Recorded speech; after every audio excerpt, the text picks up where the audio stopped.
วัสดีค่ะ This is ครูแก้ว from Thai by แก้วนะคะ In this video lesson is cooking again we are gonna make แกงเขียวหวาน Let's get started เรามาดูส่วนผสมกันค่ะเรามีอกไก่นะคะมะเขือโหระพากะทิน้ำปลาน้ำตาลปี๊บเครื่องแกงเขียวหวาน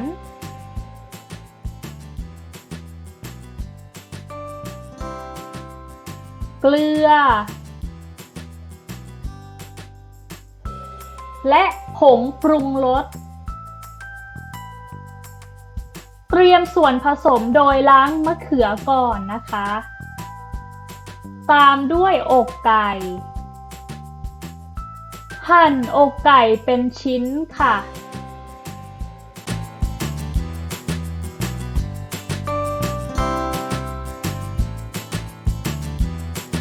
แล้วก็หั่นมะเขือเสร็จแล้วก็เอาไปแช่ในน้ำนะคะมันจะได้ไม่ดำค่ะล้างใบโหระพาและเด็ดใบออกเปิดเตาแก๊สเคี่ยวกะทิในกระทะแล้วใส่เครื่องแกงลงไปผัดค่ะตอนนี้ใช้ไฟอ่อนนะคะ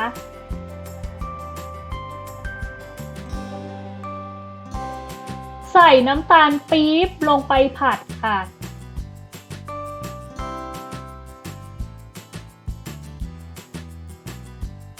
ใส่อกไก่ลงไป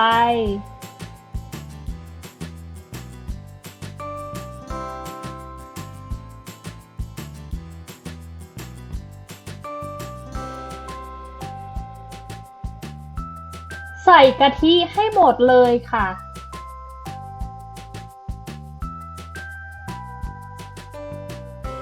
ตามด้วยผงปรุงรส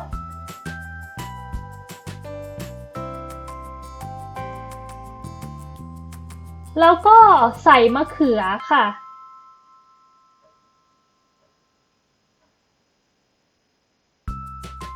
เติมน้ำนิดหน่อยนะคะ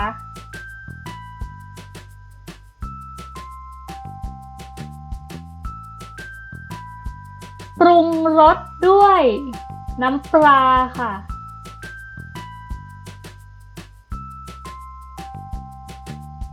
สุดท้ายก็ใส่ใบโหระพานะคะแล้วก็ปิดเตาแก๊ส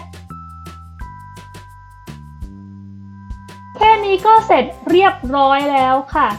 เป็นยังไงบ้างคะ How is this dish? I hope you like this video and don't forget to thumbs up and subscribe นะคะ See you in my next video บ๊ายบายสวัสดีค่ะ